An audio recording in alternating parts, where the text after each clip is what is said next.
So the next speaker, I'm sure some of you have heard of. His name is Andreas. He has literally written the book on Bitcoin.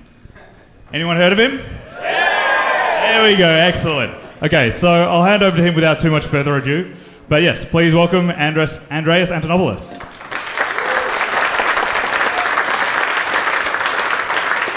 Hey everyone. It's a real pleasure to be here. Thank you for packing this room, and I'm really excited. This is my first time in Melbourne, and since I have a long mic like this, I'm going to try some comedy because it really feels like it's stand-up comedy, right?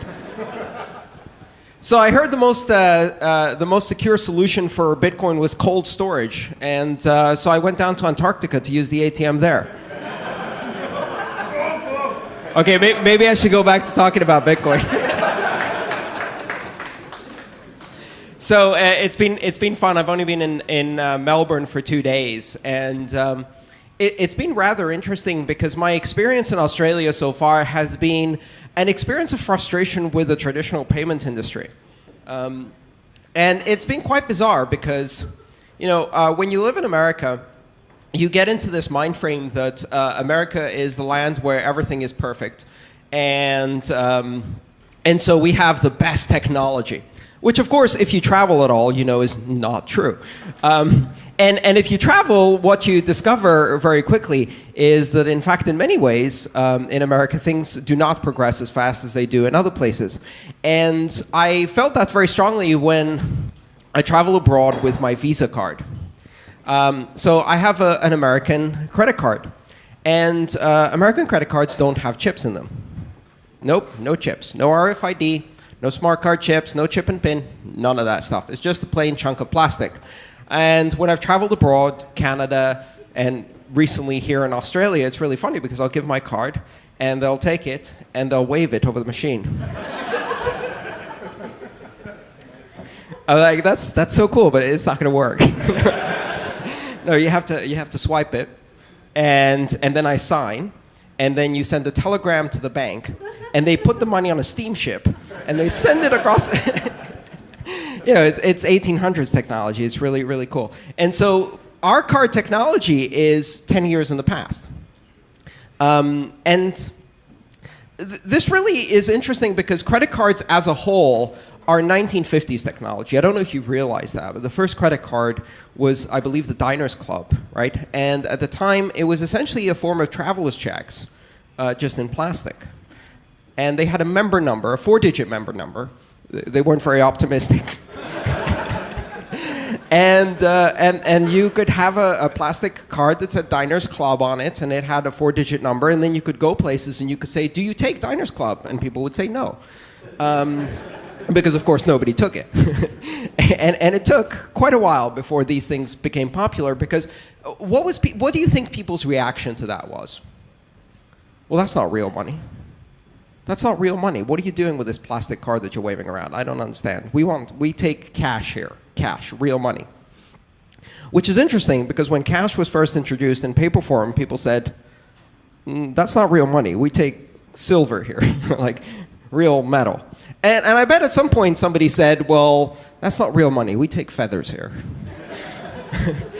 So money has context, right? It has historical context, and it depends on the time you live in. Like, for example, here in 2014, or in the States, where we live in 1980 in terms of payment technology. The payment you use has that context. Well, here's the interesting thing. The people who are in this room today, we're about a decade ahead of everybody else. No doubt about it. So the people here are now experiencing payment technology as it's going to be in a decade from now. And I know this feeling because I felt it a few times in my life before. I've been involved in technology. If you haven't noticed, I'm a geek. I get excited about this stuff. I've been involved in technology since I was 10 years old. I got my first computer at 10 years old. Blew my mind. I spent months learning how to program. And I had this feeling that this is going to be really important. This is going to change the world. And then I got my first modem in 1986. It was the size of a shoebox. And it cost, if I remember correctly, about $600 at the time to buy a modem. And it did a blistering 300 bits per second. Amazing stuff.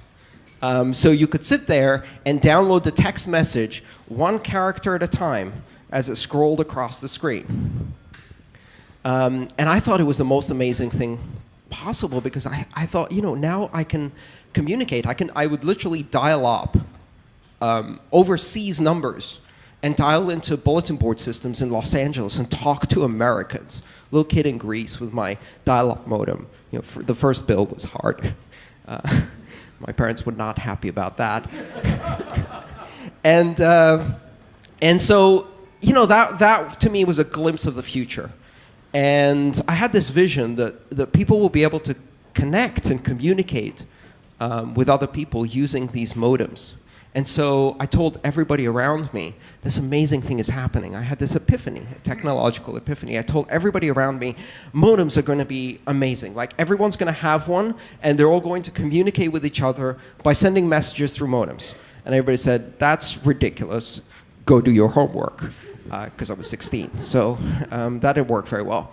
And so then I connected to the internet. And the way I connected to the internet is kind of quirky because I actually found a way to dial up into the mainframe of a university computer where they had accounts without secure passwords. And they just connected an internet connection to a system that had accounts for every member of faculty. So this mainframe, they just automatically created accounts. So of course there was an account for the archaeology professor who didn't know there was a mainframe. And so we used his account. And I got on the internet. Now, this to us today doesn't sound incredible, but this is 1989. And I'm 17 and a half. 17, going on 18 years old. Which, getting on the internet when you're 17, in 1989, when there's no one on the internet, is just an academic network, and getting to talk to other people over Usenet news groups, and then eventually sending emails with UUCP store and forward. And so I could tell my friends, you know, this email thing, it's amazing. It's really simple. All you have to do is launch SendMail, create a subdirectory where you create your mailbox. Then you start up this mail command, and then you type these commands in sequence into the terminal. You open either Emacs or Vi, and then you use Vi or Emacs, the visual editor, in order to edit. And then you hit send, and then 3 days later, it arrives on the other end of the world. Now, if you asked me then, will my mother ever use email? I would have said no. There's no way in hell anybody in the mainstream is going to use this technology, but my vision at the time was, this is the greatest thing ever. One day, we'll all be sending emails. And the people around me to whom I said this said, oh, stop it, Andreas, go do your homework. You see a recurring theme here. And I found myself going through these technology epiphanies. I saw my first website it was probably late 1991, early 1992, I believe. At the time using NCSA Mosaic to connect to one of the two websites that existed at the time, Bob Beranek and Newman, BBN website in the States. About a dozen students huddled over a workstation watching this thing spin until it popped up one page with text, and it had a photo in the middle of the text. I was like, this is the greatest thing ever. One day, people will go shopping using this system. And people said, oh, stop it, Andreas, go do your homework. Only this time, at least I was in computer science, so I actually enjoyed doing my homework. But anyway, so these are a series of epiphanies, technology epiphanies, every time that have just captured my imagination. I had one more with Linux. And then things dried up for a while until Bitcoin. And in 2011, I discovered Bitcoin for the first time. And my initial reaction to Bitcoin was, nerd money. Nobody's ever going to use that. And so I ignored it for another 6 months, and then I heard about it again, and I went out and I read the white paper by Satoshi Nakamoto. And when I read that white paper, it blew my mind. I saw this and I said, okay, this isn't a currency. It's a network. It's a distributed system. It's a trust model. It's a decentralized ledger of ownership. Holy shit, you can do incredible things with this. And so I've now spent the last 3 years going to everyone I know, this stuff is amazing. It's the most incredible thing since the last incredible thing I told you about several years ago when you told me to go do my homework. And you know, still people look at me and they look at me funny, right? Because I keep getting excited over these really geeky and esoteric things, and I think they're going to change the world. Well, I'll just point out my track record so far. The personal computer, the modem, the internet, websites, and Linux. That's 5 out of 5. So when I say Bitcoin is going to be amazing, pay attention. I might be right this time too.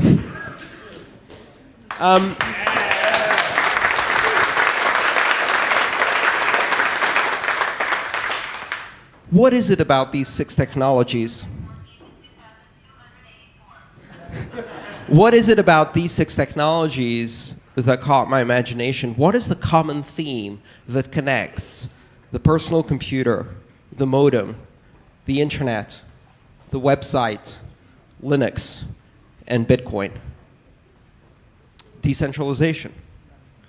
A system that empowers end users and is not controlled by a central authority.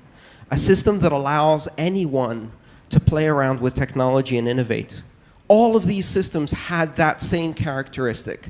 They opened up, for me, as a young kid, a world of opportunity far beyond what I could access in my life, far beyond my station in life, far beyond my surroundings. So if you're a kid living in Greece in a middle-class family in 1989, you know, the internet is just amazing, right?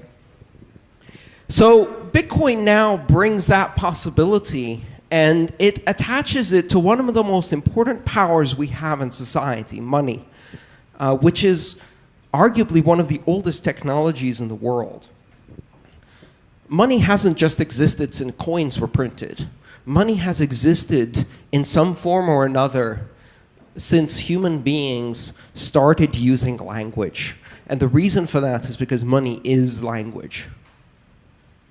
Money has existed in various forms, not for thousands of years, but for hundreds of thousands of years, potentially millions of years.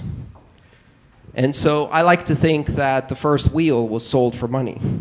It may have been feathers, it may have been beads, it may have been a line on a stick or a knot on a piece of rope. We've seen all of those things, in fact, be used as money.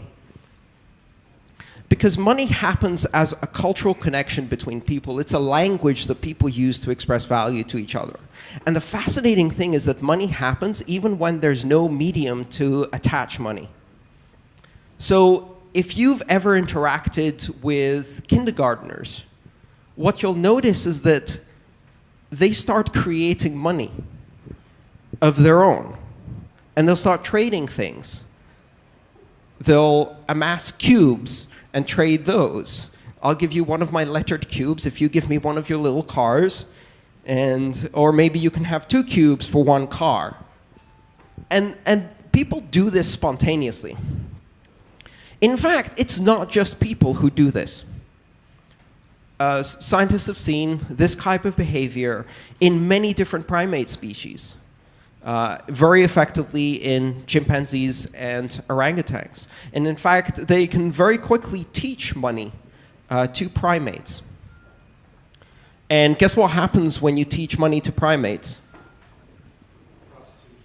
Yep. They first figure out you can buy a banana, and then they figure out they can sell sex for it in exchange for bananas. And so even when you teach them that a simple token represents something of value and they start trading these tokens for bananas, very, very quickly they start trading them for other things too. But money is a form of expression, and it happens in primates, it happens in human beings. And at some point in our history, we took that form of expression and we created a monopoly that said that only sovereigns could create money. And this, you understand, was for our own good, as most government actions are. And unfortunately, the problem is that the power of money is an immense power, and when sovereigns took over the power of money, they used that. And they used it primarily to distort market forces and to very, very slowly and discreetly steal money from their population. And I'm not talking about taxes, although some people in this audience would probably call taxes a form of theft too. But I'm talking about inflation. So if you, people generally don't understand how inflation works. If they did, they'd be horrified, because then they would realize that they're being robbed on a daily basis. I think it was Ford who said that if the common people ever understand how central banking works, there'll be a revolution. He was probably right. Most people really don't understand how money works. The idea that an organization, in the US it's even more bizarre, the Federal Reserve Bank is not a government body. Who knew that? Did you know that? It's a private company. It's a private company made up of member banks. And they create money out of nothing, and then they use that money to buy treasury bills and put the government into debt against the money that they give their own member banks. Now, if you try to explain this to a 5-year-old, they will very quickly point out that if you give someone the ability to make money, they're going to rob you blind, because a 5-year-old will get that, right? You have to be an adult to miss that point. You have to be a very, very serious adult who says, no, the Federal Reserve Bank offers stability for our currency by carefully manipulating interest exchange rates on overnight banking loans between banks, thereby establishing a smooth business cycle between boom and bust, and allowing for the allocation of capital efficiently in the markets, which is all a very long way of saying they're robbing you blind. Now, if you then try to explain to the average person what 2% inflation is, there's two ways to explain it. You can say, well, 2% inflation means that every year your money reduces in actual purchasing value by 2%. And they'll try to do the math in their head, and if they're like me, they'll fail. They'll pull out a calculator and try to do it again, probably fail again, because compound interest is kind of tricky like that. Or there's a simple way to do it. In 36 years, everything is twice as expensive. What? You mean I save for 36 years, and then I've got $100,000 in the bank, but it's only worth 50 in today's money? Those guys are robbing us blind. But most people really don't think about money. Money is something that pervades our life, but most people don't think about it because we don't really understand it. And I challenge you to try to explain money to a 5-year-old. And you will very quickly find out that they start asking questions to which you don't have the answers. Most people don't have the answers to these questions. And the reason they don't have the answers to these questions is because most people don't understand money. Money, while it is used by all of us, is something almost mystical in nature. Why does a piece of cotton that is, well, let's say it's 60% cotton, 20% bacteria, and 20% cocaine, to be more accurate. A piece of cotton printed with green ink, why does that have value? And you have that discussion with people around you and see what they answer. Some people are going to give you this line. Well, you see, for every dollar out there in circulation, there's a certain amount of gold in the vault at Fort Knox. I have news for you. There is no gold. Right? That system of money was abolished in the Bretton Woods Treaty in 1936 or 33? 46. So that system doesn't exist. Why does a piece of paper, or in your case, a piece of indestructible plastic with a transparent window in it, very fucking cool, why does a piece of plastic like that have value? Because men with guns say it does. Well, I haven't met any of those men, and they haven't pointed any guns at me. And yet I still believe it has value. Why does it have value?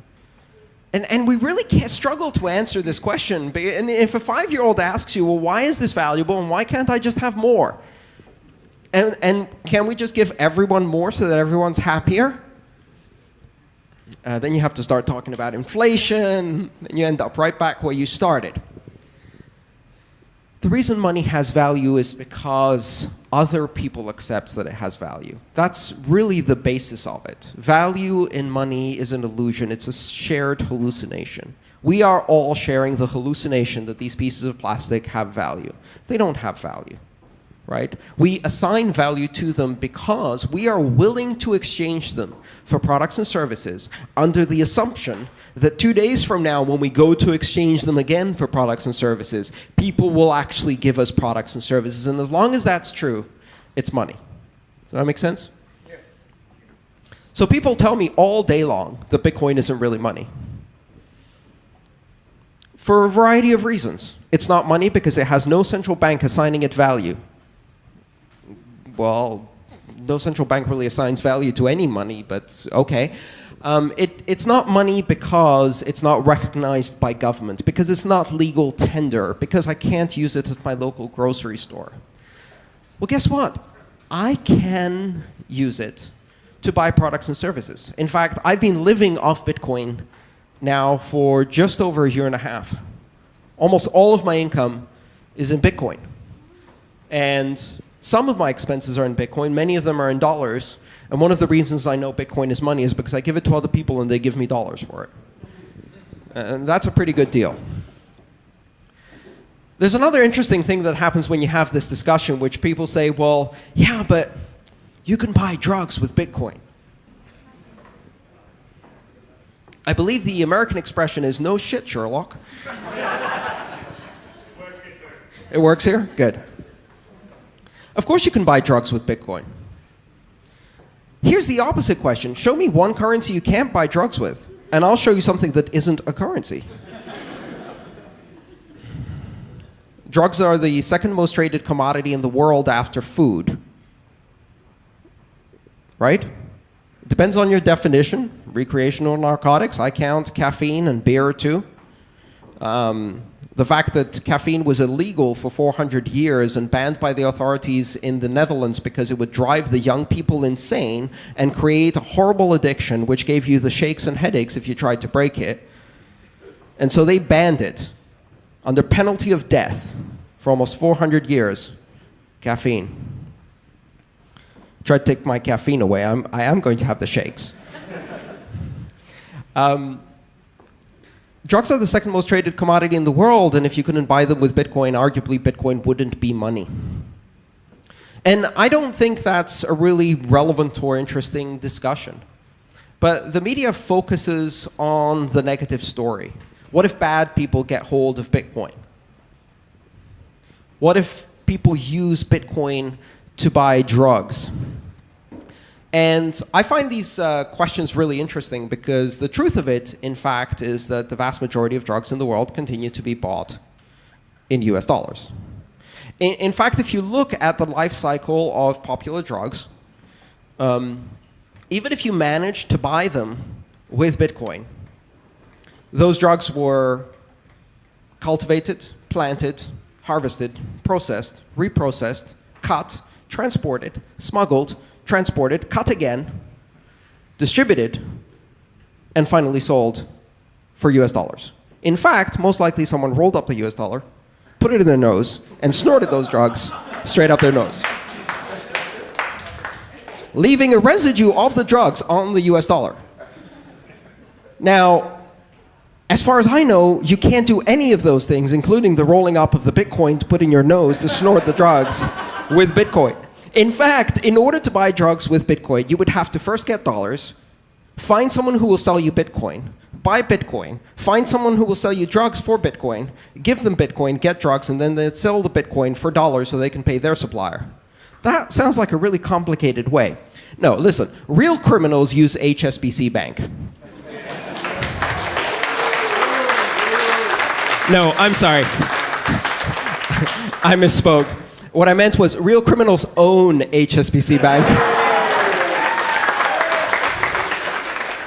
HSBC Bank in Wachovia got caught laundering $700 billion over an 8-year period over the US-Mexico border to funnel money into the Sinaloa cartel. That resulted in an estimated 19,000 dead people. They got so good at it that at some point the local branch had the teller windows made to the specific size of a suitcase that was popularly sold in the local area, so that people could put suitcases full of cash straight through the teller window to increase the flow. Their biggest problem was the fact that they had to carry dozens of these suitcases with wheelbarrows into the local branch to shove them through the teller window. And this way they smuggled $700 billion directly into the hands of the Sinaloa cartel. Now, of course, you know what happens when you do something like that, right? Nothing at all, right? They got fined. In fact, they got fined less than $150 million, which was less than the profit they made on these transactions. Not a single person went to jail. 19,000 violations of the Anti-Money Laundering Act were completely ignored by the authorities. So, what is the truth here? The truth is that criminals use banks, and in many cases, criminals own banks. Because in the judicial system, the way it works, you have classes of crime. If you steal less than $1 million, it's a minor theft, probably a misdemeanor. If you steal more than $1 million, you start getting into serious trouble. But if you steal more than $1 billion, you get a bailout from the US government.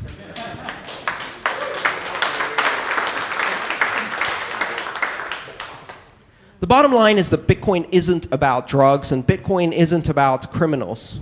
And the reason for that is because criminals and drug addicts make a vanishingly small percentage of the population, and Bitcoin has already started going mainstream. And as a technology goes mainstream, it adopts the values and principles of a mainstream audience. And a mainstream audience uses Bitcoin today for a #1 cause, charitable donations, tipping, and giving, right? That's what Bitcoin is being used today. I can make a prediction that in a few years, one of the primary uses for Bitcoin will be foreign remittances. Here's another market where banks are profiting in the most disgusting way possible. Every year, immigrants working in countries other than their own send home more than $550 billion in a market called foreign remittances. They send home back to their families, and the average immigrant supports more than 12 people back home, usually an entire community. Most of that money goes into the hands of women who use that money to invest in sanitation, healthcare, and education in their local communities. And this is the market that organizations like Western Union have decided is a great place to make profit. And they make profit to the tune of $175 billion a year by charging the poorest people on the planet 10% or more to send money home. It's an absolute shame. And here's the great news. We can fix that with Bitcoin within the next couple of years. We can set up networks that allow immigrants to use Bitcoin, sometimes without even knowing they're using Bitcoin, to convert local currency into Bitcoin, transmit the Bitcoin across borders, and convert it back into a local currency with a total cost less than 1%. That's 1 to 2 orders of magnitude reduction in fees. That's taking $175 billion and giving more than $100 billion back to the people who earned it, who can then spend it in the country they work in, or they can send it home so that their wife can spend it in sanitation, healthcare, and education in the local community. That can change the life of 2 billion people. So remember,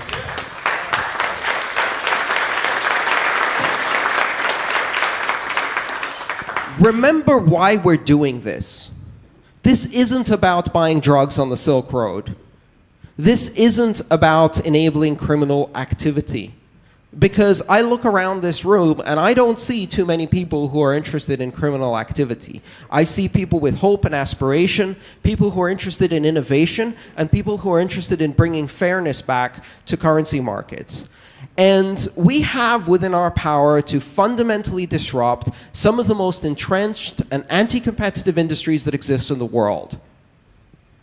Banking hasn't seen any competition for the last 50 years, and that's not an accident. People don't start banks out of their garage and then take the mainstream and fight the main banks. Other than PayPal, nobody else has been able to do it, and PayPal very, very quickly got turned into a traditional bank, so they wouldn't disrupt too much.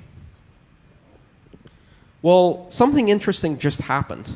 Satoshi Nakamoto invented a method where we can apply innovation to financial services without asking for anyone's permission.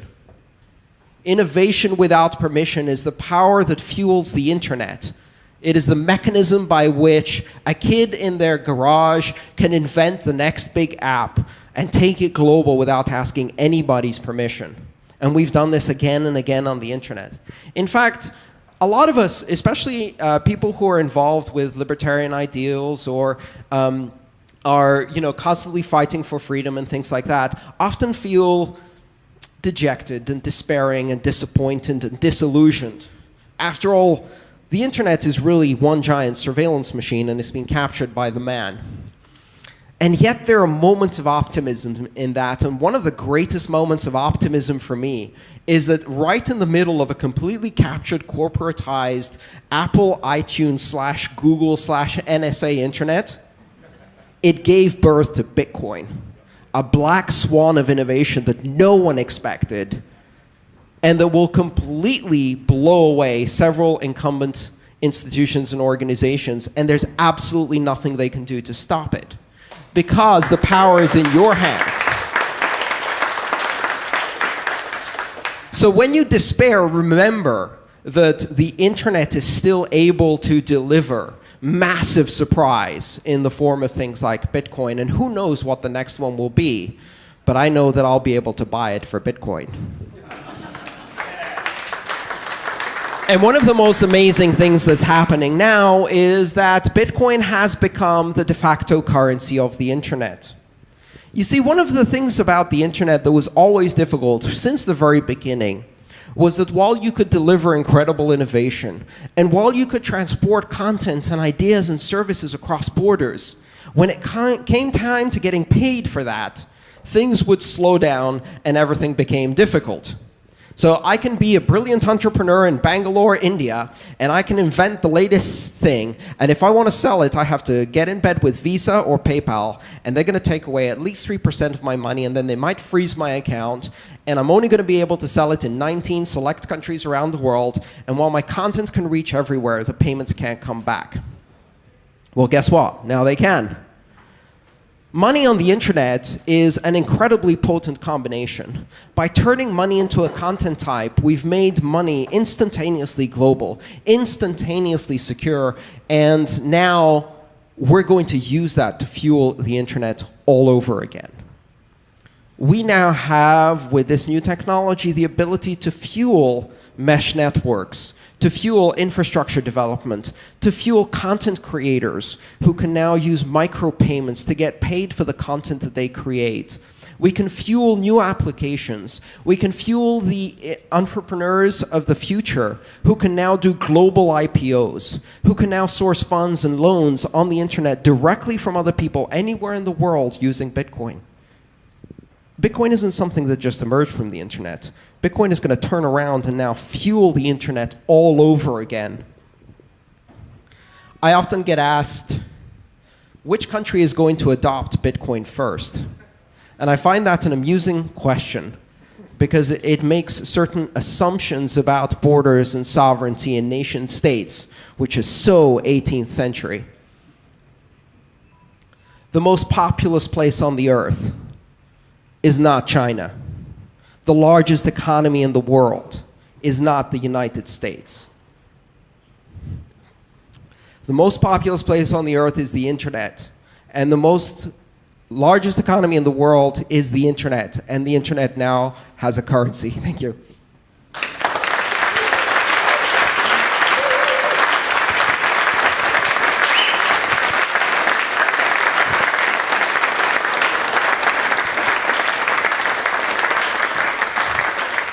I'd like to close things with a simple slogan, because it sometimes help us remember what we're doing here. Until 2008, sovereignty created currency. After 2008, currency creates sovereignty. The internet currency is going to create internet sovereignty. It gives the people of the internet power, purchasing power, money power that they can use to establish independence and sovereignty. This is much bigger than just money. I'll take questions from the audience now, or also from Twitter in the back. Thank you.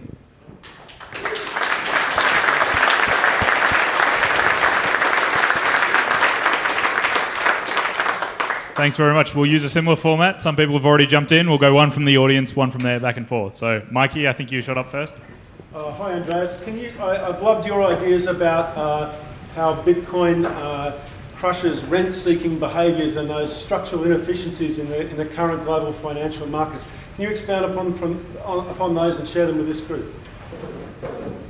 That's a great question. So talking about how Bitcoin destroys rent-seeking behaviors, have you heard the expression rent-seeking? Who hasn't heard the expression rent-seeking? Okay, so rent-seeking behavior is defined by economics as a behavior where someone uses a position of incumbency or monopoly to extract profits without adding value to the supply chain. Right? So that's the economic definition. A rent-seeking behavior is when you are sitting on a fat flow of money and you get to stick a straw in it and suck as much of it out as you can just because of where you're sitting in the supply chain and not adding any value. It is the very definition of a parasite. What's happening across the world today is the absolute and total domination of parasite capitalism, of vampire capitalism. And this is not capitalism. This is not free market economics. What we have in the United States is a corporate socialist welfare program where the Fed gives free money to very large banking corporations so they can use it to game the system. That's not capitalism. Rent-seeking behavior is destructive because what it does is it destroys value without adding any value. And gradually, instead of that being, as it should be in most economies, simply a small part, an unavoidable part of the system. You know, every system has parasites. At some point, the parasite gets so big, it's bigger than the host. So imagine if I was walking around here and you all noticed that I had a tick on my back that was 190 pounds big. And I was really weak and shriveled up because it sucked out all my blood. That's the US economy. The tick is Goldman Sachs, just to give you that visual. But the point is, rent-seeking behavior happens because of centralization. Centralization allows companies to position themselves in a market in a position where they can take advantage of monopolistic behaviors or incumbency to extract value. And so to do that, you have to have centralization. If Goldman Sachs came to all of you and said, hey, can you give us 0.5% of all of your money?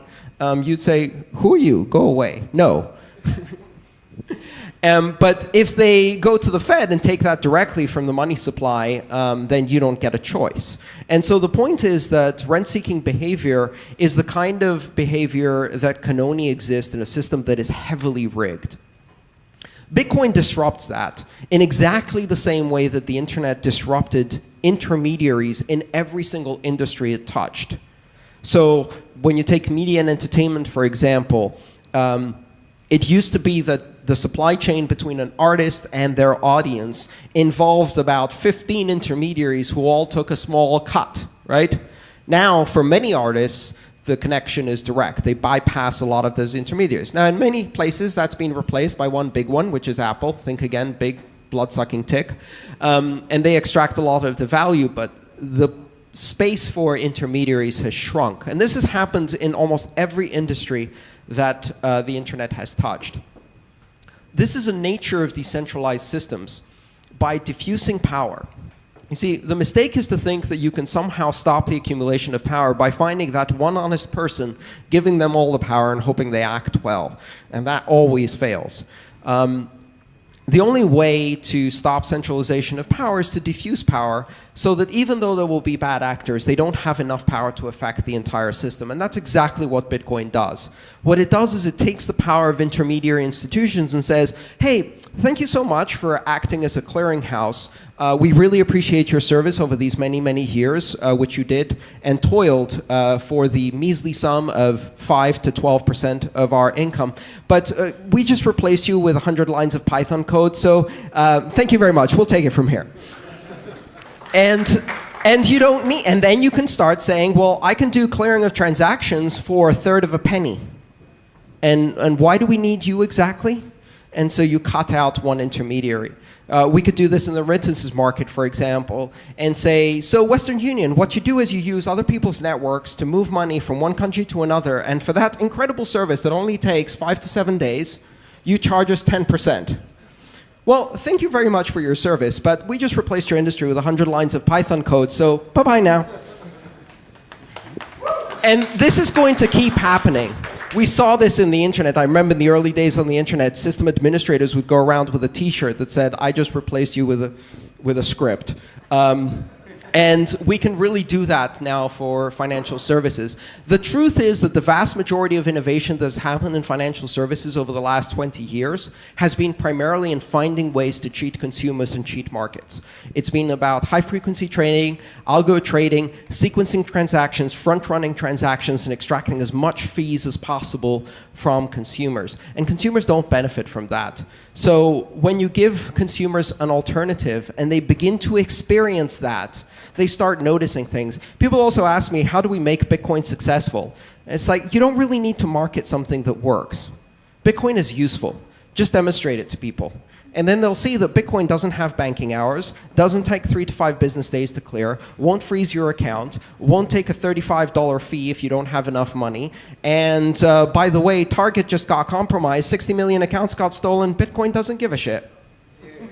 Right? Because we don't work that way. So these are the simple, usable, and useful characteristics of this currency, and those things once demonstrated to people. Now, we've got a long way to go to make it easy and secure and straightforward. Just like when I got on the internet and I had to go through all of that, I never expected my mom would send an email. By the way, exactly 20 years to the day after I sent my first email, my mother sent her first email on an iPad by swiping a finger across a screen. And it took 20 years to deliver that level of ease of use and functionality. But I have no doubt that she's going to use Bitcoin at some point, and it's going to be a lot easier, and it's not going to take us 20 years, because this time we have the internet. Okay. Let's take some more questions from someone else. Who else got a question? Okay, from the board. What are your thoughts on Ethereum and Bitcoin 2.0 protocols? So how many of you here have heard of Bitcoin 2.0 and Ethereum? Okay, so within Bitcoin there is some functionality for scripting transactions. So you can define the recipient of the value of a transaction in terms of a script, and execution of that script defines whether you are allowed to spend the money or not. Now that functionality is limited in certain ways, primarily because of security questions. You've got to understand that within Bitcoin there are certain compromises or trade-offs between security and efficiency or ease of use or functionality. Sometimes when you're trying to build the first digital reserve currency, you want it to be robust rather than extremely flexible. I think that a lot of the things that we can do with smart contracts we can do with Bitcoin. But other people also see opportunities that Bitcoin can't possibly meet right now. Or they're looking for ways to increase the pace of development and innovation at a pace that Bitcoin simply can't follow. The truth of the matter is that Bitcoin as a protocol is a production level network with more than $5 billion worth of value riding on it right now. Making code changes to Bitcoin is a bit like doing maintenance on your Jumbo 747 while in mid-flight. You want to make sure you don't drop a nut or a bolt or something, or turn the engine off accidentally while you're doing that. And we have seen occasions where things have happened in Bitcoin because of code changes. So the current development rate in Bitcoin is purposefully slow. It's very conservative for good reasons. It's got a lot of value riding on it. And some people think they can do something much more flexible. So Ethereum is a system that enables full Turing-complete programmable contracts to be executed on a blockchain-like technology. It's Not launched yet other than in alpha. I've used Ethereum in alpha. I've written Ethereum scripts. You can use a language that's very similar to Python. It's called Serpent. And it allows you to script contracts and transactions of immense complexity. You can implement alt currencies in just a few lines. You can implement Namecoin in just a few lines. You can create decentralized marketplaces and exchanges, escrow accounts, multi-level escrow accounts, and even a system called a decentralized autonomous corporation, or DAC. And a decentralized autonomous corporation is essentially a corporate engine that runs as an automaton, where the shareholders control that system only through the code that it's running. So essentially you've got corporate governance expressed as code, and the corporation acts independently of the shareholders. It's a really interesting concept, and you can do some amazing things with that. For example, one of the ideas I had was for a decentralized, autonomous, altruistic corporation, or if you like, an automated charity. You could have, for example, a charity that accepts donations and then monitors social media for disasters. And when it sees a specific volume of requests for charitable funds for a massive disaster from enough different sources, it directs some of its charitable funds and builds an endowment completely independently of humans. Maybe a completely crazy idea. Who knows? Someone out there is going to try and write it pretty soon. So yes, I'm really excited about Bitcoin 2.0. Do you want to just pick from the top? Okay, one from the audience again. Who's got a question in the audience? Yes.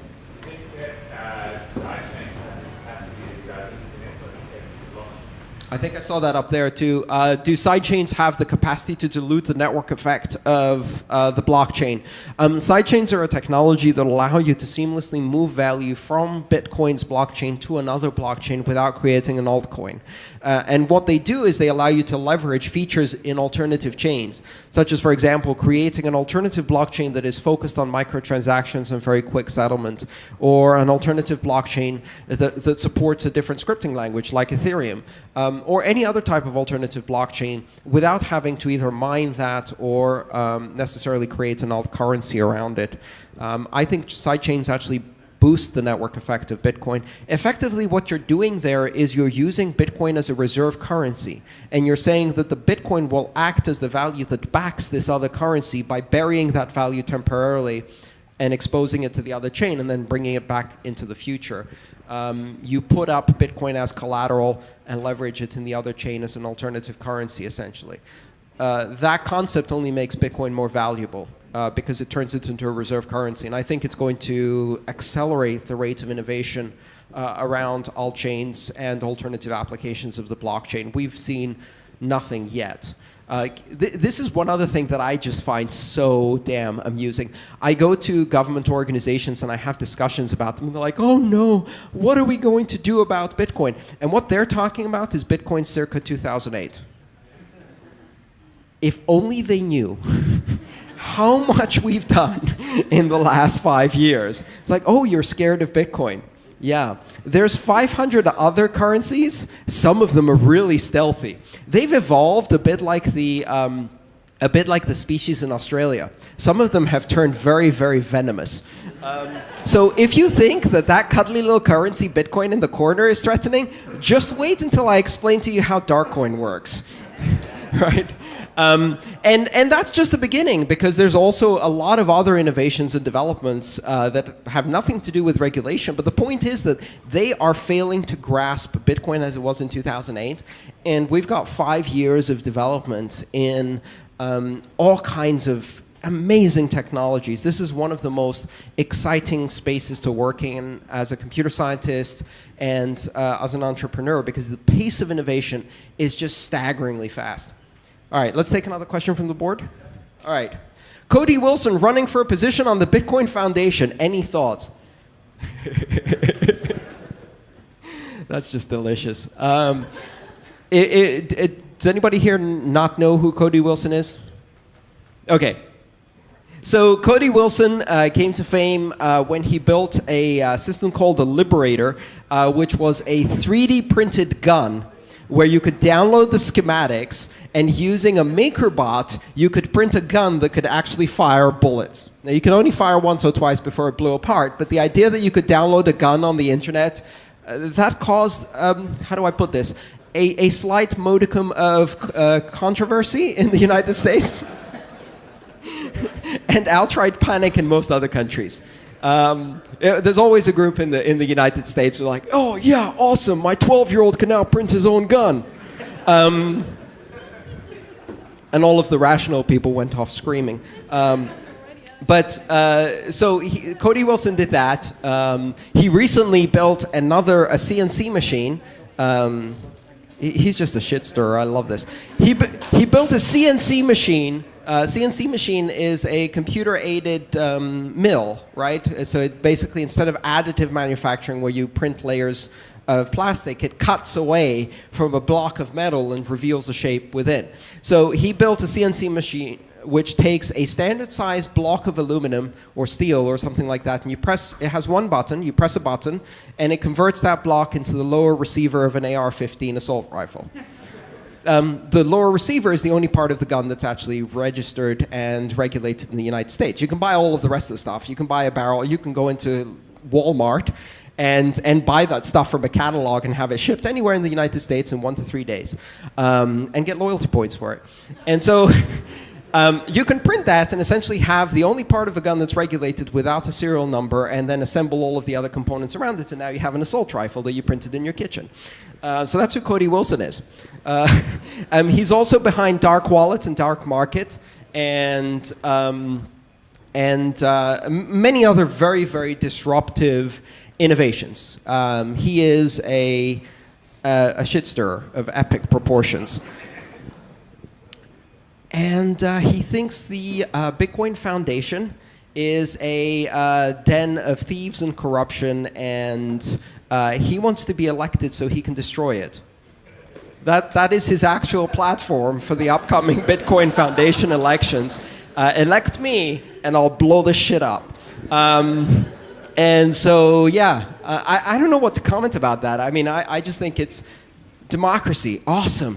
If anybody here is still a Bitcoin Foundation member, I resigned several months ago. If anybody here is still a member, vote, and let's see what happens. It's going to be just amazing to watch. All right, any questions from the audience? Yeah. What are your thoughts on security questions that people ask in light of things like Mt. Gox and a lot of people are hesitant to move forward because they fear the security of the currency? Yeah, security and Bitcoin. It's a very interesting topic. I think one of the interesting things that's happened is that Bitcoin itself has led to a massive acceleration of security research and the development of better privacy and encryption controls. The innovation that has happened on key management, key generation, multi-signature keys and things like that is faster than has ever happened in the history of security before. I mean, PGP has been around for 25 years and doesn't have multi-sig. And Bitcoin had multi-sig as a 3-year-old. So there's an amazing amount of innovation happening here. Every problem you see in Bitcoin, in my opinion, is a multi-billion-dollar industry waiting to happen. So I use this analogy often. You know, in 1994, if you read the media stories about the internet, everybody said, well, it's going to fail because nobody can find anything.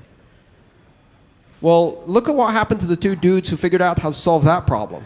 Yeah, $360 billion company later that didn't exist at all in 1994, Google, and so many other companies developing search. It's too difficult to use. Well, then browser companies happened, et cetera, and Apple largely has made a lot of money out of making things easier to use. Security is something that we're going to need to learn how to do on a much different level. This is the first time ever that you've had actual money sitting on a general purpose computing device. And our general purpose computing devices were never designed to carry actual money. They're designed in some cases to carry proxies to money, credentials for a credit card, et cetera, et cetera. And even those are pretty dodgy if you have them on your personal computer. So the problem with this is that we have very, very little experience doing information security. What we're seeing now is the development of devices that allow us to do Bitcoin wallets very securely. Has anybody here heard of the Trezor? Yeah? So I have a few Trezors actually. I love this device. I use it. There's many others. I'm not endorsing the company. Don't take anything I say as an endorsement. But I use the device. Do you have one there to show people? Oh, fantastic. So that's a Trezor. It's a yeah. And again, sorry, this isn't an ad. I just want to explain to people how these things work. This is a USB device that does key generation and signing on board the device in a tamper-proof chip. We're going to see a lot of these types of devices, hardware wallets, come out. This exposes very little over USB, which makes it almost impossible to hack, and the keys always stay on this device. They never leave this device. So as a result, my computer doesn't need to store things securely because I carry one of these around, and I store my keys on there. Thank you. We're going to see a lot more innovation and development in that space, and gradually people are going to get more comfortable with the idea of using mobile wallets. I think Apple Pay is a fantastic development in that respect, because it gets people accustomed to the idea of having a mobile wallet and using it to make payments. And so once they're accustomed to that idea, we can say, hey, Bitcoin can do all of that, minus the banks and credit cards. And that's a pretty compelling proposition in my book. So I think you can demonstrate a much better value for Bitcoin. Security is going to be difficult. I would want to point out, however, you mentioned MTGOX. It's important to realize exactly what happened with MTGOX. MTGOX was a centralized system built on top of a decentralized currency where one person took control of all of the keys and had custodial access to all of the accounts and all of the money of all of the users. That's the oldest story in the world. I will find you quotes from the ancient Greeks 3,000 years ago explaining what happens when one person takes control of another person's money. They run away with it. We knew this 3,000 years ago. Nothing has changed. Pretty much all of the regulatory infrastructure in banking is designed to solve that one problem, that if you give another person control over your money, they run away with it. MTGOX was not a failure of Bitcoin. Nothing in Bitcoin failed. What failed was that people entrusted their money by giving control of the keys. Here's a simple rule. Have you heard the expression, possession is 9/10 of the law? In Bitcoin, possession is 10/10 of the law. There are no other tenths left. Do you control the keys to your money? Yes, it's your money. No, it's not your money. It's as simple as that. If you give control of your keys to someone else, it is no longer your money. It is a promise from the other person to maybe pay you back later. That's a great segue to the question, which is about what your view is of how advertising can be transformed into digital currency when we can each get a share of that transaction around advertising and actually transform advertising from a push model to a pull model. How will advertising be transformed by digital currency? I don't know. I mean, I think in many cases you're going to see a lot of innovation around micropayments for advertising. But I think the much more exciting possibility is this. There are currently only 2 business models on the internet. And this is because you don't have a payment system that is suitable for doing internet transactions. Credit cards are not really suitable for the internet era. It costs too much to process. The transaction has to be fairly large. Storing them is extremely cumbersome and very expensive to secure. So credit cards don't really work very well on the internet. And so as a result, there are 2 primary business models on the internet. If you can't tell what the product is, you're the product. That's business model number 1, also known as the Facebook model, right? It's free. All you have to do is give us all your private information so we can sell it to everybody else. That's the business model that dominates on the internet today, which is give up your privacy, sell us your private information, allow us to track your every breath and living moment, and we will monetize the shit out of your personality and give you nothing in return, other than a little button so you can poke people. I quit Facebook in 2010, can you tell? So that's one business model. So again, the simple rule of thumb is this. If you don't know what the product is, you're the product. Okay? And the second model is advertising, which is basically, thank you for coming to our site. Here are 15 things that you don't need, but you really, really should buy, because they're going to make you smarter, sexier, and most likely slimmer. Right? And then shove a lot of that down your eyeballs until you go half blind from the advertising. The best model is a hybrid of the 2, which is we try to figure out what you like and then shove lots of advertising down your eyeballs based on what we think you like. If you've ever try using incognito or private browsing mode to browse some of your favorite sites and look how different they look. And I'm not talking about shopping sites. Go browse the news with a browser that's hiding your cookies and notice how different the news is when you read it without your personal profile attached. You'll be amazed at what kind of news stories you get fed when they know who you are versus what kind of news stories you get fed when they have no idea who you are. So those are the two business models on the internet. And the reason these business models exist is because there's no simple way for content creators to get paid for the value of their content because it's too expensive to process transactions. Bitcoin solves that problem. And once it solves that problem, you now have the third model, which is I go online, and if I want stuff, I pay for it. Simpler, isn't it? No advertising, no selling my personal information. You don't even have my personal information. I simply pay for the stuff I want online. The content creator can get paid. They can make money by charging 5 pennies per read of an article, because now you can actually process a 5-penny transaction anywhere in the world from anybody's wallet online with a single click. I get the article I want to read, and I don't get sold sanitary products or, you know, flights to a Caribbean island or whatever else they're going to shove down my eyeballs this year. All right, so better than streamlining advertising, replace advertising with paying for the stuff you actually want to buy. Let's go back. I think the bottom one technically has the most votes. All right, who leaked? I'm considering doing a charity bungee jump. And I'm not promising anything, but I'm considering in Queenstown. I got to tell you, the idea terrifies me. I do not like the idea of voluntarily departing a nice, fixed, stable object into the void. But I'm thinking of doing it as a charity fundraiser. I'm not sure if I'm going to do it whereby the person who raises the most money gets to push me off the bridge. I think there might be some liability issues with that, although I am pretty sure with all of my Reddit haters, I would raise $1 million if they got to push me off a bridge. Yeah, instead, yeah, I'm going to check the ropes very carefully in case Goldman Sachs tied them.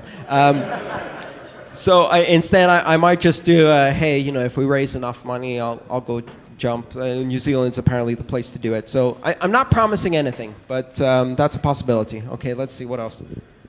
Bitcoin doesn't have the same level of backing as PayPal and Apple Pay. Can Bitcoin go mainstream in that competitive environment?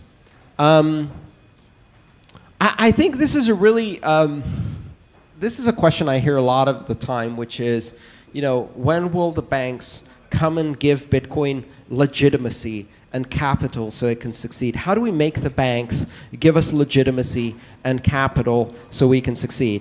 We don't need legitimacy, and we certainly don't need legitimacy from people who have made a mockery of the very word legitimacy. And we certainly don't need capital because guess what? We just created our own money. It's self-capitalizing. Many of the most exciting businesses I have seen on Bitcoin have been capitalized entirely in Bitcoin by early investors. Adoption is what drives this. Adoption happens when you tell 2 other people. We don't need backing.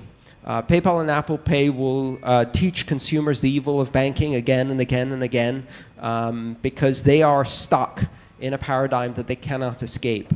A paradigm of pull transactions and identity-laden transactions that lead to identity theft and fraud and frozen accounts and broken hearts. And they only work in 19 countries. And guess what? There's 6 billion people out there who have very little in banking. And do you think that bringing finance to the far corners of Southeast Asia, Latin America, and Africa is going to happen on the back of an iPhone with Visa as the sponsor? No, it's going to happen on a $20 Android with Bitcoin. And there's absolutely nothing that can stop that. We don't need backing.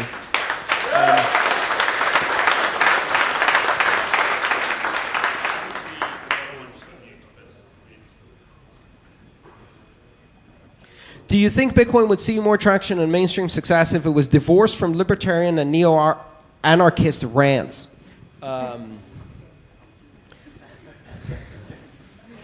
So I'm not actually a libertarian. I'm a disruptarian. I believe in every now and then shaking things up a bit to see what comes out, because when things get too stable, they actually end up getting too concentrated. But politics aside, listen, Bitcoin represents the principles of the people using Bitcoin. And Bitcoin doesn't have to change its principles to go mainstream, but when it goes mainstream, it will change its principles. It will reflect the principles of an entirely different population. The Bitcoin of 2020 will not be the Bitcoin of today if Bitcoin is successful. I can give you some very useful predictions. First of all, the Bitcoin of 2020 will be in Mandarin. Hello, of course it will be in Mandarin, right? The average person on this planet is a 23-year-old Han Chinese male who speaks Mandarin. That is the average human of the planet. If Bitcoin becomes mainstream, it will represent the values of the average human on the planet. And if Bitcoin is adopted by Latin America and Africa and Southeast Asia, it's no longer going to be the currency of educated computer science, geeky, neo-anarchist, neo-libertarians, or whatever the hell that label was. And I can give up my rants, because really the only reason I'm here ranting about banks is because banks suck, and it's not difficult to make that argument. But really, this isn't about politics. Bitcoin is a neutral currency. Here's another important point. I think most people need to hear this, even if it annoys some people. The truth is offensive when it is put in a context of lies. George Orwell said it best: at a time of universal deceit, telling the truth is a revolutionary act. When Galileo put two ground pieces of glass together with a tube and pointed them upwards, he created a revolution, an act of revolution in the context of the Roman Catholic Empire in medieval Europe. Was that because the two ground pieces of glass were a tool of revolution? They simply revealed the truth. And the reason they were revolutionary was because they were in a society that was in a context steeped with lies and tyranny.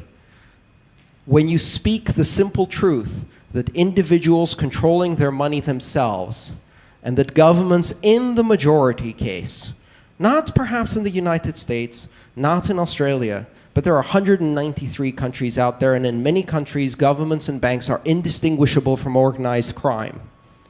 And in those countries, people are better off if they control their own money. That is a simple truth. If that statement is revolutionary, it is only revolutionary because the context in which we live tells you that the truth is otherwise. And so you may think that's a neo-libertarian rant. I think that's simply telling the truth. And it's up to the person listening to make their own judgment. All right. When will Bitcoin reach 10,000? What is this symbol here? Is that the S word? My prediction for Bitcoin is that when Bitcoin achieves mainstream status, the value of Bitcoin will be exactly 1 Bitcoin, or 100 million Satoshis. The simple truth is that asking that question assumes that the vast majority of the economy that we care about is outside of Bitcoin. And I think the success for Bitcoin means that that is no longer the case.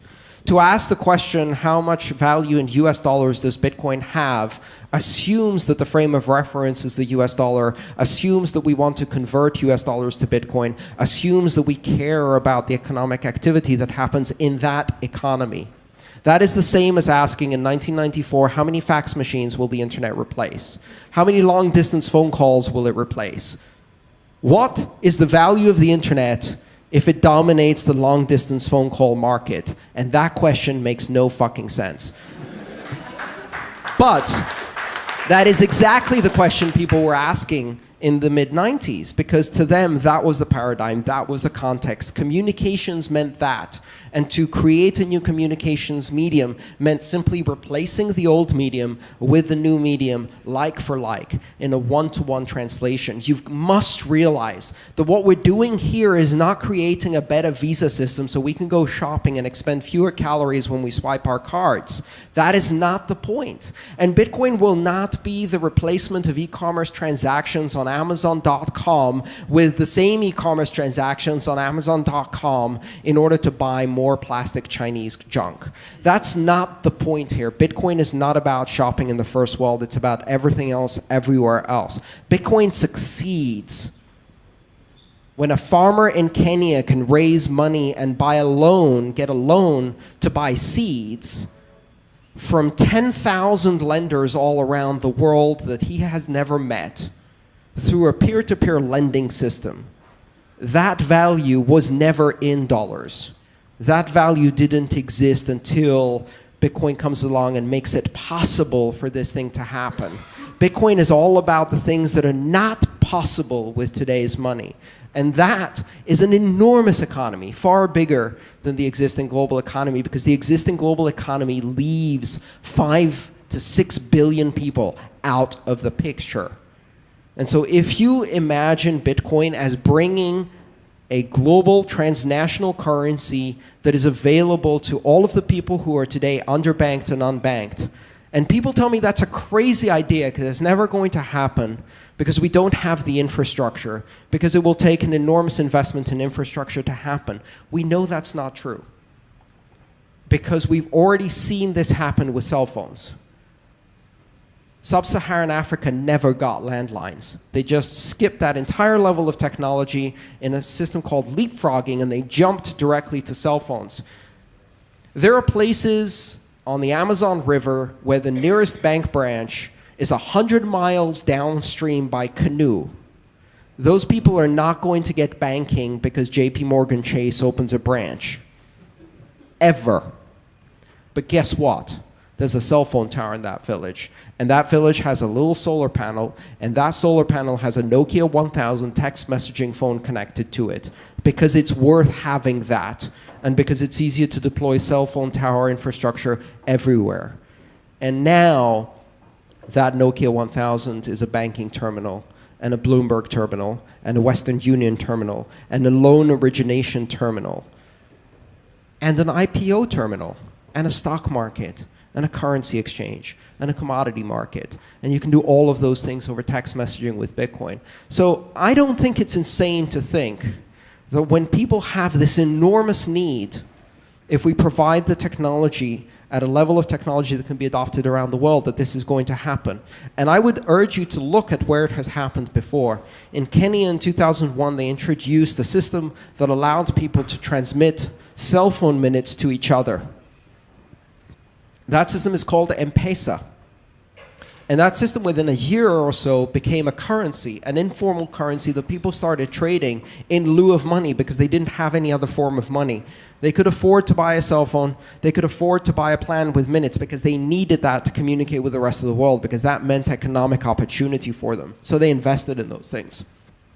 And then you can imagine this environment where one day someone goes to a shop and says, well, I need some eggs to feed the kids, but I don't have any money. Can I give you 3 cell phone minutes for some eggs? And the shop owner says, sure, whatever, I can always use some more cell phone minutes, and they give some eggs, and a currency is born, just like that. Well, fast forward 12 years later, M-Pesa represents 40%, 40% of the GDP of Kenya. And that's not GDP that existed before and got converted into M-Pesa. This is brand new economic activity that didn't exist before. They did it. We can do this again with Bitcoin, and we can do it globally. So I don't think it's crazy to think about an economy that is built around Bitcoin that is far bigger than the traditional economy, because we can do this on the internet and with text messaging phones now. Are you worried about dams, distributed automated militaries? I don't know a single case in the history of humanity when someone was given the choice between healthcare and war and chose to fund war. So the only way you can fund war is by forcing people to pay you taxes and stealing from them. Very few people actually want war, so I'm not... distributed automated militaries are going to not be funded. I'm not buying any dams. Most exciting ideas with potential to take the blockchain protocol mainstream aren't currently implemented in Bitcoin. If blockchain protocol does succeed, will it be the Bitcoin blockchain? Yes. We've seen an enormous amount of innovation in Bitcoin. Bitcoin is not a static system. It's a highly dynamic system that is still undergoing change and innovation. And I think we misunderstand the ability of society to absorb change. You know, multi-sig technology has existed on Bitcoin for 2 years now, and only recently are people building the applications. The things you can do with simple multi-sig and time locks will blow your mind. The combinations of escrow and smart contracts you can build just with those simple building blocks of multi-signature and time locks is out of this world. We can automate some enormous amount of financial transactions with that. And we can already do that in Bitcoin today. Now, can you build a better widget with Ethereum or something else that can do even more complex contracts? Yes. But then you still have to explain multisig to everyone and get them to adopt that before they start doing the complex stuff. So I'm not worried. Bitcoin continues to evolve. What do you say to those who say Bitcoin ends up looking like the current banking system? I think that there may come a time when Bitcoin becomes too centralized.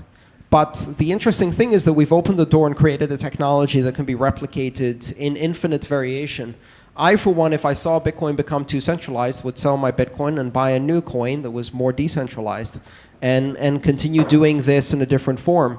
But the most important thing to realize is that the absolute worst case scenario for Bitcoin is not as centralized as the current financial system. Anything we do with Bitcoin is monumentally disruptive and more decentralized than the current financial system. So if we open the door to that possibility, we let people understand they can take control over money, I think that's a win, no matter where Bitcoin goes.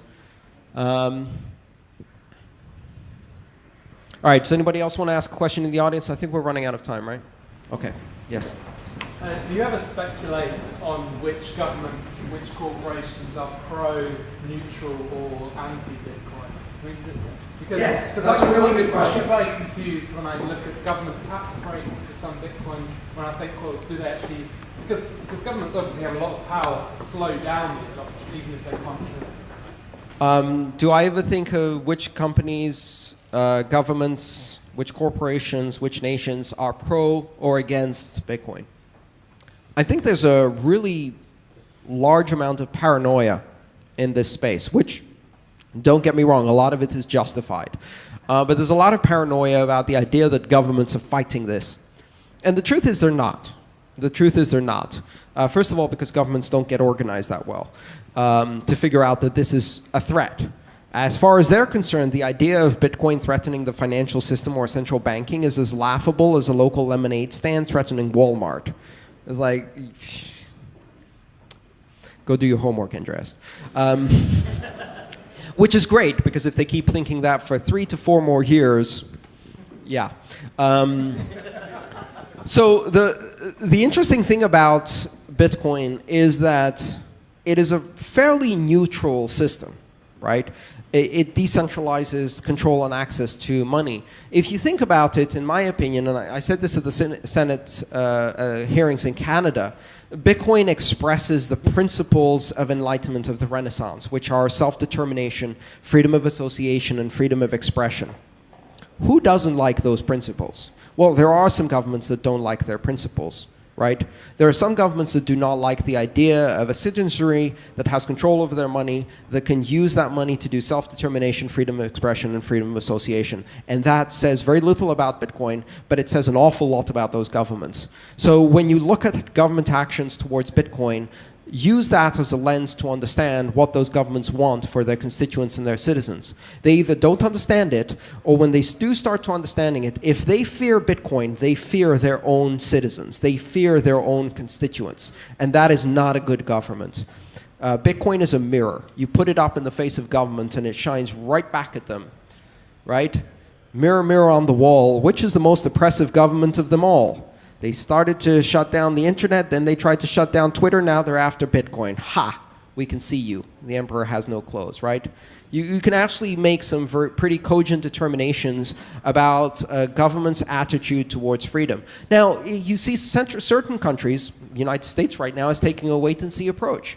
Most liberal democracies are looking at Bitcoin, and if you whisper the right words in the ears of politicians, they get it. You know, the key words here are jobs, innovation, growth, votes, campaign finance contributions. So in the US, if you look at it, the first two regulations that came out, the first one was from FinCEN saying that it is legal and perfectly fine for individuals to use this, but you know, that large organizations, and the IRS came out with a ruling that you have to pay taxes on it, and large organizations that do exchanges need to report money laundering stuff to the government.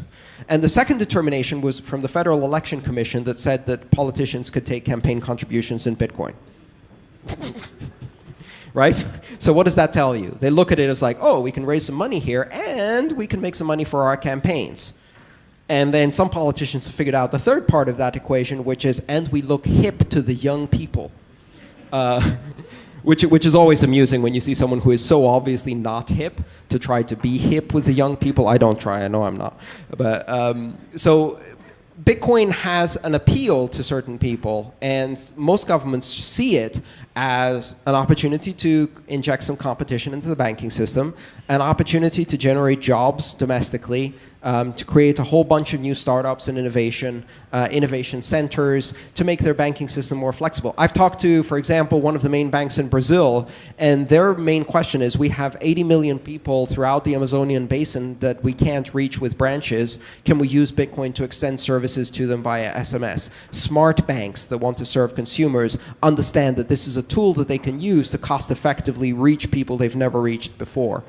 So very few governments and very few corporations are afraid of and or fighting Bitcoin, and they're doing that because they simply do not believe in the principles of enlightenment. Yes?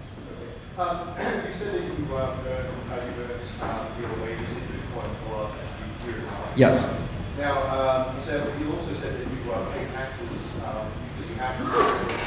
But in Australia, you can't pay taxes in Bitcoin. We effectively get double tax once we buy Bitcoin, once we sell Bitcoin. Right.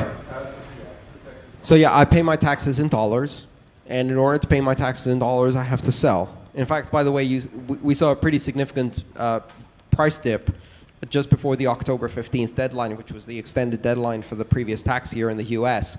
And I think a lot of that was because a lot of people who are involved in Bitcoin like me sold a bunch of Bitcoin to pay their taxes.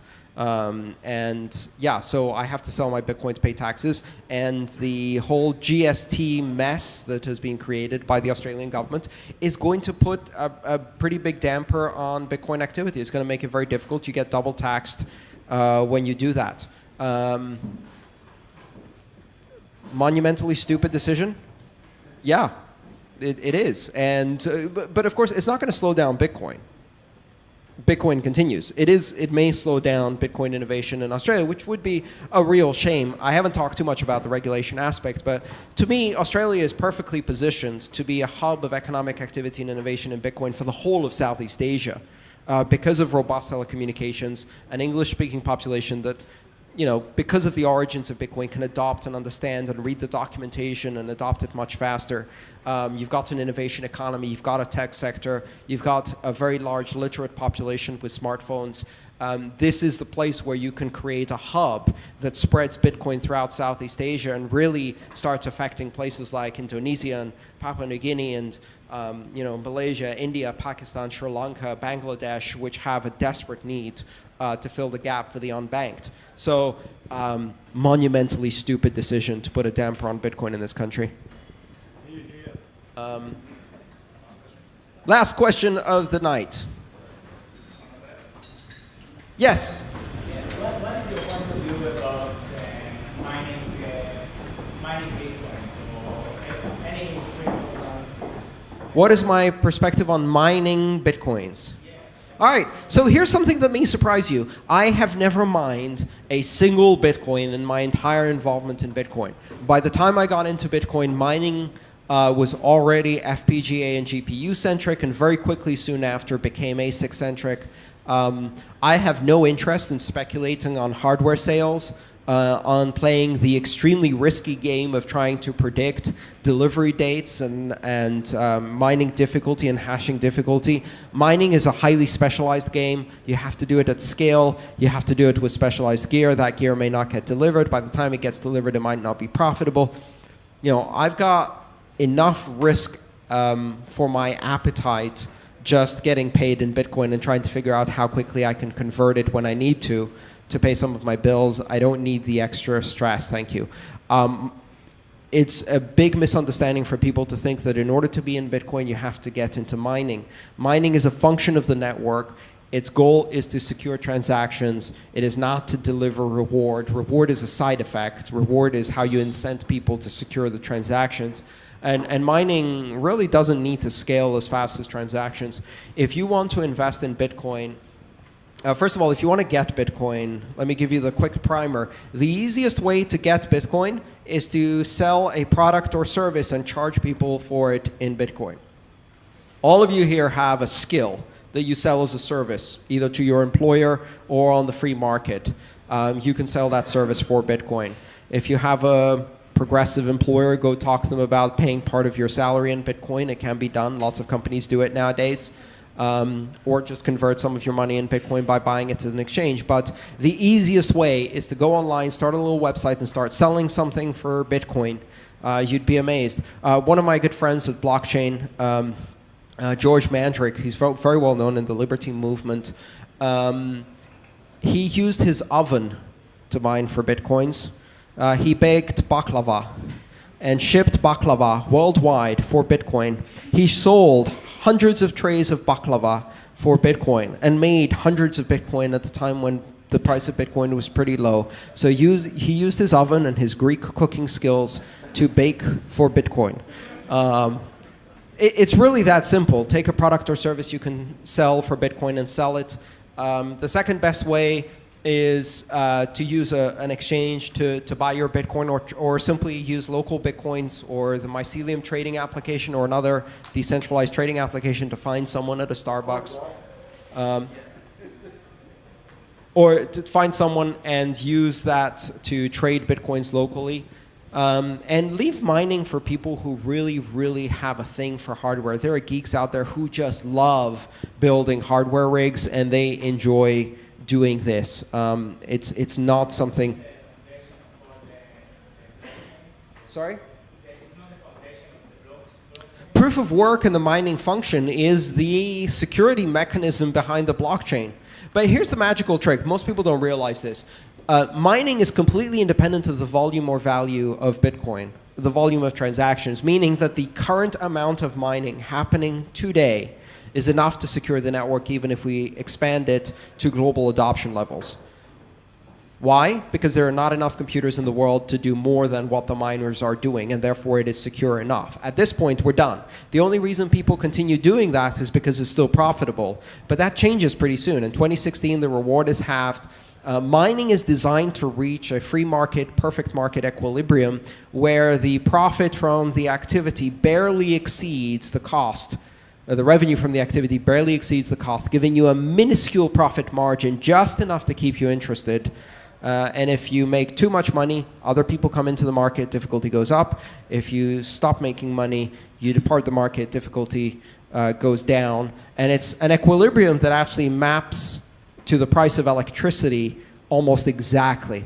So mining doesn't need to scale any more than it has already to keep Bitcoin secure. And I predict that it's not going to continue on an exponential curve forever. I mean, that doesn't make much sense. That would not be, it's not necessary to continue using Bitcoin. It is necessary to have mining. It's not necessary to have more mining.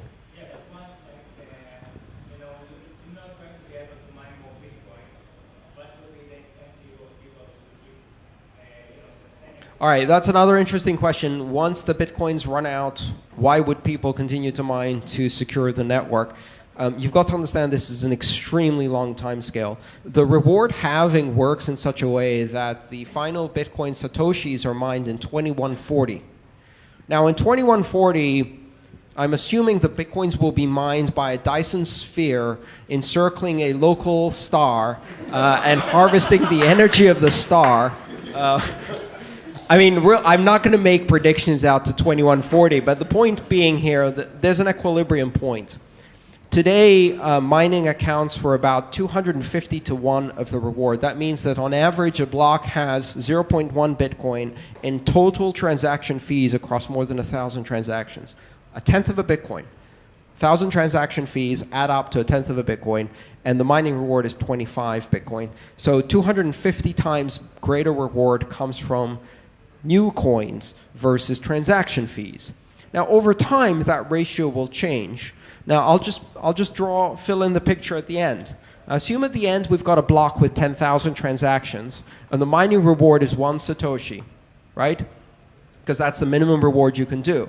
The 10,000 transactions each have a transaction fee.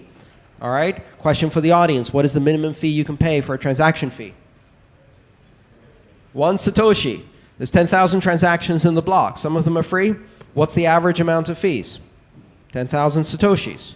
10,000 Satoshis in transaction fees, 1 Satoshi in reward. So the ratio has now flipped to 1 over 10,000 in favor of transaction fees. So draw those two lines on a chart.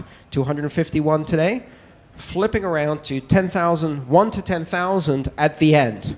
And if you think about it, somewhere in the middle, there's an equilibrium point. That's the point at which the reward from mining new coins is half the reward, and the other half is transaction fees, right? There's got to be a crossover point where it's 1 to 1. At that point, mining for reward becomes less important, and mining for fees becomes the prominent driver. By the time you reach 2140, when it's down to a Satoshi, the effect of the reward is so minuscule that already all miners are purely focused on earning transaction fees. So miners continue to mine, and they mine because they get rewarded in transaction fees, not in new coin. And because that transition happens over decades and is in fact entirely predictable, you can plan your investment ahead for the eventuality that the mining reward is halved. You know, theoretically, right now, we're looking at 2016, there's going to be a halving in the reward. So right now, the reward is 25 Bitcoins per block. In 2016, it's going to drop to 12.5 Bitcoins. Here's the beauty of Bitcoin. Last Friday, the Federal Reserve Commission had a meeting to decide how they're going to adjust interest rates. And they write the minutes of that meeting, where depending on whether they are optimistic or highly optimistic, and whether the chairman, when saying the word optimistic, was smiling or frowning, people tried to decide whether the interest rates would be raised in the next month. That's the way the Federal Reserve works. Now, I think people are going to study that in the history books and think, well, that was insane. With Bitcoin, I can tell you exactly how much reward there is going to be in a block in the year 2122. I can do the chart, work the equation, work it out. I know what the monetary supply will be 100 years from now. And what that does is it actually gives you predictability and certainty. So the mining equation, if you think about it from a free market perspective, you've got to assume that the market price, which is the reflection of difficulty hashing power versus kilowatts of electricity, is already incorporating the fact that in 2016 it's going to halve. It's already beginning to reflect that fact. And well before we get to 2016, 6 months before we get to that halving, people are going to start making investment decisions about the hardware they're going to purchase based on the certain knowledge that on a specific day in November of 2016, the reward is going to fall by half. And so you're not going to have the situation where everybody gets up every morning and they're like, 12 and a half? What the hell? When did that happen? You know, they've seen this coming 6 months in advance. So you're going to make decisions like, do I invest in a 4 terahash machine, or do I buy 2 of them? And do I relocate to a geothermal vent to power my hashing equipment or not? So that's the power of predictive market dynamics in that case. I think I'm going to wrap up the questions. All right. It's been an absolute pleasure. Thank you all so much for coming. I really enjoyed this Q&A session. Thanks for the great questions. I'll be around if anybody wants to ask me some follow-up questions. I'll just have a quick sip of water, and then we can continue and enjoy the rest of the evening. Thank you so much for coming.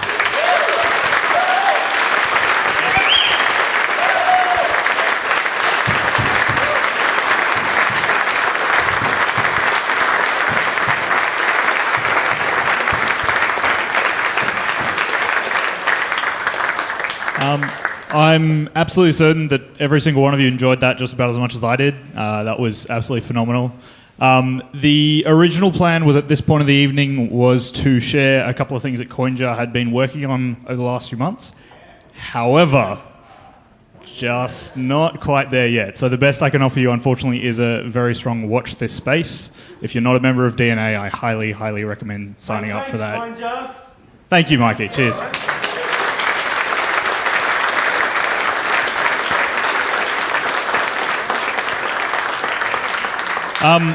That's probably it for the evening. We'll wrap up. All I can ask is that once you jump up, grab your chair as well, pull that to the side. That makes our lives a hell of a lot easier. Thank you so much. We'll be live streaming Sydney. If you loved it, you can watch it again tomorrow. See ya.